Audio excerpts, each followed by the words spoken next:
বিসমিল্লাহির রহমানির রহিম।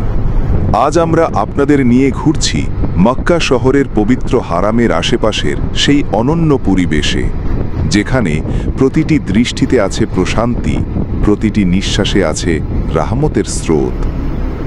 মক্কা শহর শুধু একটি নগর নয়, বরং মুসলিম উম্মাহর হৃদয়ের কেন্দ্রবিন্দু। হারামের চারপাশের রাস্তা দিয়ে হেঁটে গেলে মনে হয় সমস্ত দুনিয়া থেকে যেন শান্তির ধারা এখানে এসে মিলেছে।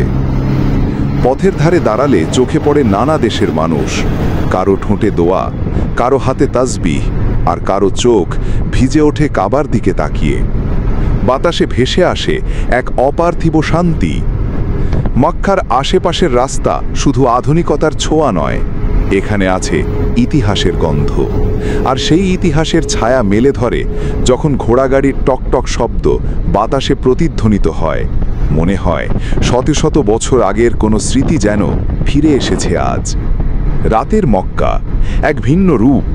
ঝলমলে আলোয় হারামের মিনারগুলো যেন আকাশ ছুলে দাঁড়িয়ে থাকে। রাস্তা ভরা মানুষের পদচারণা, কিন্তু সেই ভিড়েও আছে প্রশান্তি, আছে অদ্ভুত এক সৌন্দর্য। সব মিলিয়ে মক্কার হারামের আশেপাশের পরিবেশ কেবল চোখের জন্য নয়, বরং হৃদয় ও আত্মার জন্য প্রশান্তির চিরন্তন উৎস। এই শহর আধ্যাত্মিকতার প্রতীক আর আল্লাহর রহমতের জীবন্ত নিদর্শন। বিসমিল্লাহির রহমানির রহিম। শুরু করছি আল্লাহর নামে, যিনি পরম করুণাময় এবং অতি দয়ালু। মূল আলোচনা আল্লাহর সৃষ্টি জগৎ ও গ্যালাক্সির রহস্য কোরআনের আলোকে। বিসমিল্লাহির রহমানির রহিম।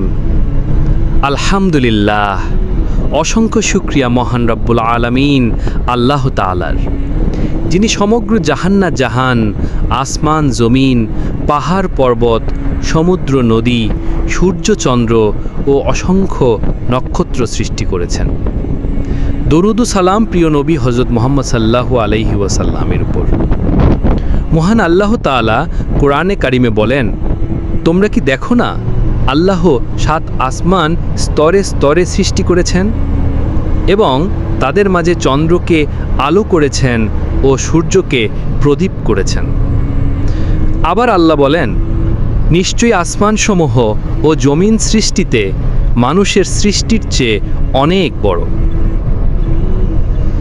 এ থেকেই বোঝা যায় আমাদের ক্ষুদ্র এ পৃথিবী মহান আল্লাহর বিশাল সৃষ্টির এক অতি সামান্য অংশ। কোটি কোটি গ্যালাক্সি, অগণিত নক্ষত্রপুঞ্জ, গ্রহ উপগ্রহ সবই আল্লাহর এক একটি নিদর্শন।